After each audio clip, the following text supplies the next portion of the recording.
Hi, everybody out there. My name is Yoji Cole. I'm with Vendo, and today I have the pleasure of speaking with Alex Dastmalchi, CEO of Vanity Planet, a whole body beauty brand that sells at Bed Bath & Beyond, CVS, Walmart, and Amazon. Alex, thank you for talking with us today. Of course, thanks for the opportunity. Great to be Did I with get you. that right? I mean, are those all the retail places in which Vanity Planet is selling, or are there any others that I didn't mention? Yeah, no, Walmart, CVS, Bed Bath Beyond, Urban Outfitters, Oh, okay. and yeah, we're about to do a test run in Rite Aid, which is pretty exciting as well, Very and cool. lots more to come. More Excellent. exciting stuff. Yeah. Excellent. We'll dive into that a little bit more later. So this is a part of our CEO interview series, and really do appreciate you taking time here.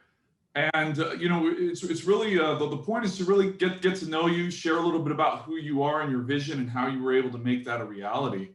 So when you think of Vanity Planet today, its success, what comes to mind? I'm sure there's a lot, but what are a couple things that Mm. come to mind when you think of Vanity Planet today? Yeah, that's an interesting question. Ironically, this morning I was listening for the kids. I was driving my girls' kids to school, and we listened to "I Believe I Can Fly." That song that is pretty. It's interesting, and I dropped them off, and it hit me. It hit me in a really good way.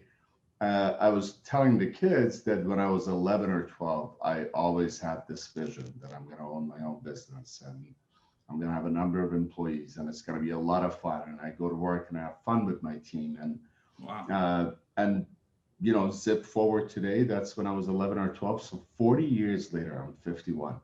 And that dream is very well and alive. And I've worked for myself since I was 18. So it was really cool. Yeah. So How yeah, did that so affect that's where them? I we are. mean, that's pretty amazing because I don't come from a family of entrepreneurs, but having somebody such as yourself that is kind of guiding them on, hey, look, I did this. You can do this too. Is kind of what you're saying, right? 100%. I believe in a growth mindset. I believe that reality is basically whatever you think it's going to manifest. So you Yeah. get to set your own course. I have a 21-year-old, and he's seen me in throughout my entire process. And my family, my parents are not entrepreneurs. They were Right. educators, really good people. In fact, my father is a terrible businessman, but he's just a really nice, amazing, and smart and well-read individual. So I think you can do anything in life if you set your mind to it and you're willing to deal with adversity and you're not afraid of failure and you want to get back up and take another shot when you do fail. Yeah. Yeah, for sure. Fear of failure. I mean, that's how do you deal with that? I mean, is it just something that you just throw to the back of the mind, you just completely ignore it, or is it, do you have a process that helps you work through fear of failure? Are you very analytical and you just kind of lay it all out on a piece of paper? What is it that you do to help you work through that? Hmm. I think fear is really good. Fear is something that we should all have. In fact, lack of fear is not. I operated when I was younger with no fear whatsoever. That Mm, means I ignored the threats, what was about to come, and I didn't see. So that is not good. I now surround myself with people that see the other side. mhm. Uh, I really think that oftentimes it's like fear of anything. If you haven't tried something, you don't know, right? Mhm. But if you try and if you fail, I think that that is the biggest gift in life Mhm. because you oftentimes, I think most of the time, if not all the time, I would say, your greatest learnings in life are going to come from your failures. Right. So when you fail, you get up and do it again, you just become better. Yeah. That's the other part that when I say that you got to really manifest it, you've got to envision it and it comes to life. And if I were to go into a business, I start something. And if I already know I'm 100% okay with failing because I'm just going to come out stronger, it'd be great. Or I can go into Mhm. it, and if I fail, I'm embarrassed or I'm ashamed. Shame is a really, really bad thing. And I'm not looking at the learning. So it all depends on Right. how you deal with that fear Yeah. or failure. Looking at the learnings, understanding that it's building you into a stronger person it definitely is something that can help you grow. Let's talk a little bit about, you said you were 11, you were 12 years old. You knew that you wanted to be an entrepreneur. You were born in Iran. And during that time when you were 11 or 12, is that when the Iran-Iraq war was happening? No, it actually, I was born in Tehran, the capital of Iran, to a Kurdish mom and dad. We left right before the revolution when I was 8. Okay. And then we went right back after I was 10. My father's an educator. He was sent here to write his thesis and go back and change the educational system. So being an educator. So we went back. Right after we went back, he lost his job, and then the war happened very quickly shortly after, and then they closed off the borders. And it was I don't know how many years it was, but it was a long war. I left at the age of 16. Had to get separated from the family. Yeah. Now, so you came back to the United States then? I did. It took me about a year, the journey. I won't bore you with the details, but about a month in Pakistan, snuck out from the borders, southern Iran, but spent about a month in Pakistan, 11 months in Vienna. Wow. Finally ended up in California, yeah. And when you came here, was there family here? Were you on your own? Or, I mean, that just seems like a pretty stressful and harrowing journey. Yeah, in hindsight, it is. When I was in it, I didn't know. Right. So it's interesting, especially if you come from a loving family like I did, 3 siblings, mom and dad, and being separated from all of that, and now takes years for the whole family to reunite. It was a tough journey, I'm not going to lie, and having odd jobs to be able to eat while I was abroad. When I did finally land, I had 2 cousins, and I lived with them for about a couple of months until I went off on my own. I started working 3 days after, and never stopped. And that childhood dream that you had of being an entrepreneur, I guess coming to a new country, really having to kind of make your own way, I guess that's what fueled, or did that fuel and sort of rekindle that desire and fuel your effort going forward to figure out where you would land. I understand that you did many different things before you came to realizing that Vanity Planet could be a business for you. Yeah. I listen, I think everybody understands what they're good at and what their strengths are. For me, it's always been, and I didn't know this back then, but it's always been marketing. It's always been critical problem solving, finding a way.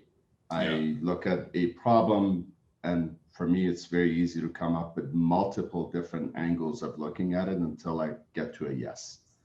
I won't take no for an answer. So that works in marketing, and that works in running a business. So I had my first few jobs, and I worked, this is when I first migrated here. I was 17 by the time I came here.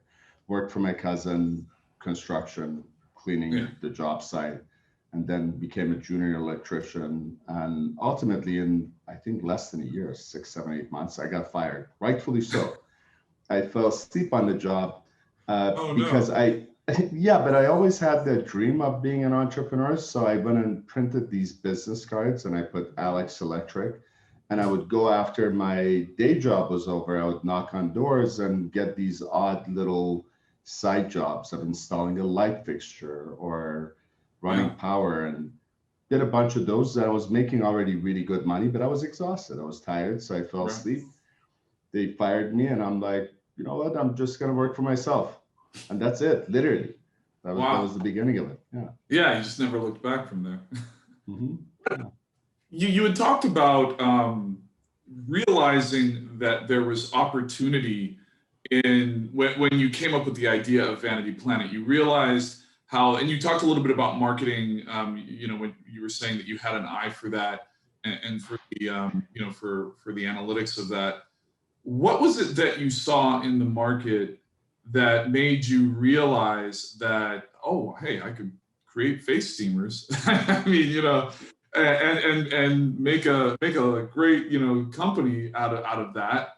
What was it that you saw, and were those the types of things that you saw there was opportunity, or was it something else that you saw in women's facial care, or facial care in general? What was it that you saw? Yeah. So first of all, I think beauty is inclusive. I had in my teenage years, everyone had things that they were challenged with. Mine, in terms of aesthetics, I was acne prone. So I would get cystic acne that was really, really bad. And I remember I went to Obagi. I think I was not even 19 yet. I went to Obagi again, I worked hard jobs and put in a lot of labor. I went to Obagi and he called me a pizza face, rightfully so. He's like, do you want to go around looking like a pizza face for the rest of your life, or you want to address this? I'm like, no, I really want to address it. So you put me on a very severe treatment, but I don't remember exactly, but I think it must have cost me 3 or 4 months of my paycheck. Oh, wow. It was really expensive. So I always had this thing looking around in consumer products, and again, having that personal experience of accessibility. Why do people have to pay X? And oftentimes we just pay for the trademark, not the value of the actual product. So having that in mind, I think this part is irrelevant, but we came into consumer product goods, which was really great. I was in Asia, and this wonderful lady that we still work with, she had me test out this facial brush. I used it and it worked miracles. It was awesome. I immediately felt the impact. I used it over and over again, brought a few over, gave one to my son, gave one to my partner, and then we all started using them and realized that they actually do work. They work great. That was the beginning of Vanity Planet. Okay. So brought a product in knowing that if we bring something in that truly works, that it's not gimmicky, it's not a promise of something, it actually does do that. Then there's performance parity, meaning that the quality is there. And make it accessible at a good value, not burden it with all of the other unnecessary things. Like, we truly don't believe that we should burden the product with so much marketing cost that oftentimes a lot of companies will spend 70-80% of the price of the product that a retail consumer pays for goes to marketing or other inefficient expenses that the brand has. We brought that down pretty, to a bare minimum. So we make them accessible. But if you do that, great products, that actually works. You make them accessible. You're going to start having some traction, and then you work hard at introducing your brand and bringing eyeballs to it. Bringing consumers to it. So we did that, and that was the start of Vanity Planet. What you see today, the assortment of the product, I won't take any credit for it. I take credit for bringing on board an incredible team, and our product development team, they're just wonderful. We have a small, mighty team that they took what we started to a whole different level by introducing a fully comprehensive lineup of beauty tech devices. And now we have some consumables. We have some more exciting stuff that I can't share that is coming out. We just released one of a kind. It's first facial brush that has LED lights, FDA approved, both blue and red. Frequencies are different, but we just launched those where you can actually wash your face, get the LED treatment at the same time, or you can use the device just for washing or just for the LED treatment. So, that seems incredibly innovative. I can see that being a great product. You said that's out right now, or that's coming out? Yeah, no, it's out right now. It's well, when I say right now, literally it could be by the end of today or the next week. It's called LEDA, LEDA. Look out for it. You can check it out on vanityplanet.com. Who, along the way, did you have any mentors that really guided you, or not? And if you did, what did you get out of those relationships, or did you not have any? I don't know. What? Yeah. No, I did. Again, as I've mentioned early on in my career, I thought I know it all, I can do it all. I'm this Mr. Positive that everything can be done. And then I got humbled. I fell, and those failures were amazing. So I started realizing that to do anything right, you should know what you're good at and what you're not. Mm. When someone comes in and tells me that I'm good at everything, I usually take that with a grain of salt. There are those rarities. There are incredibly brilliant people out there. I'm not one of them. So what I do well is identify what am I not good at. And then I surrounded myself with those people. I started getting coaching. I have an amazing coach, Lee Froschheiser, who I've been coached with for 14 years. He is a good human being. I hold myself accountable to my coach, and I hold myself accountable to my team. So when you say mentor, I would say Lee is on the top of my list. And then I have many other mentors. I've joined many business organizations that I'm very actively a part of. And then there's our team here at the office, and they're incredible mentors. Everyone brings in a certain unique flavor and experience and an insight that if you listen with intent, it's actually a gift. There are many gifts every day. It sounds like your leadership style is one of being a part of the team, being a team member in a way. Of course, you're the founder, you're the CEO of it, but at the same time, really allowing everybody else to contribute their and to contribute and teach you what they know. Is how would you describe your leadership style? And is there anybody that you've looked at and said, I like the way that person leads, I want to follow their leadership style? Or is it something that was just evolved over time? No, it's evolved over time. And this was not me. This is my baby 2.0. There is a wonderful book, Good to Great. I'm sure you're familiar with it. And Jim Collins, that in there, it says that you could either be a genius with 1,000 helpers. And then when the genius goes away, the 1,000 helpers don't know what to do. Or you can set up a good succession plan and have people in your operation shine and truly shine. And I think when collectively people do that together and they're passionate about the company that they work for, the cause that they get behind, it just takes it to a whole different level. We get much further when we go as a team. So the way that I work with my team, there's freedom, but there's accountability. We have to all be accountable to one another. I'm first and foremost accountable to my team, because the way I look at it, my responsibility is the team. The team's responsibility is the customer. So they ensure that the customer gets treated because they're paying our bill at the end of the day. Right. And then ultimately that turns into the organizational success. So we do have freedom within boundaries and giving people the ability to be creative in the parts of the company that they're running. Then there is a good sense of accountability, peer-to-peer, management or down, it doesn't matter. So I see myself as being here to serve my team as best as I can day in, day out.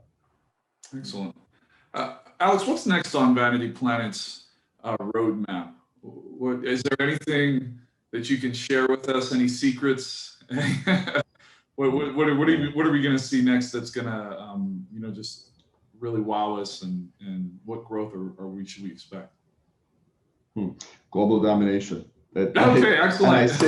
And I say that, but I mean it. I mean, why not? We're having a lot of fun. We're developing a lot of new beauty tech devices and consumables that match and pair perfectly with the devices that we bring in.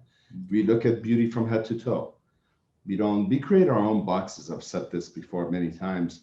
I don't believe that you should just follow everybody else or do exactly what's been done before, always. But why not have that blank canvas and create your own?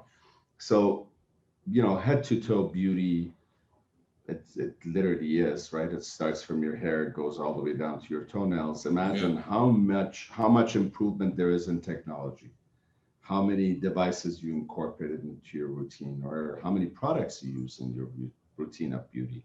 And it's not just exclusive to women.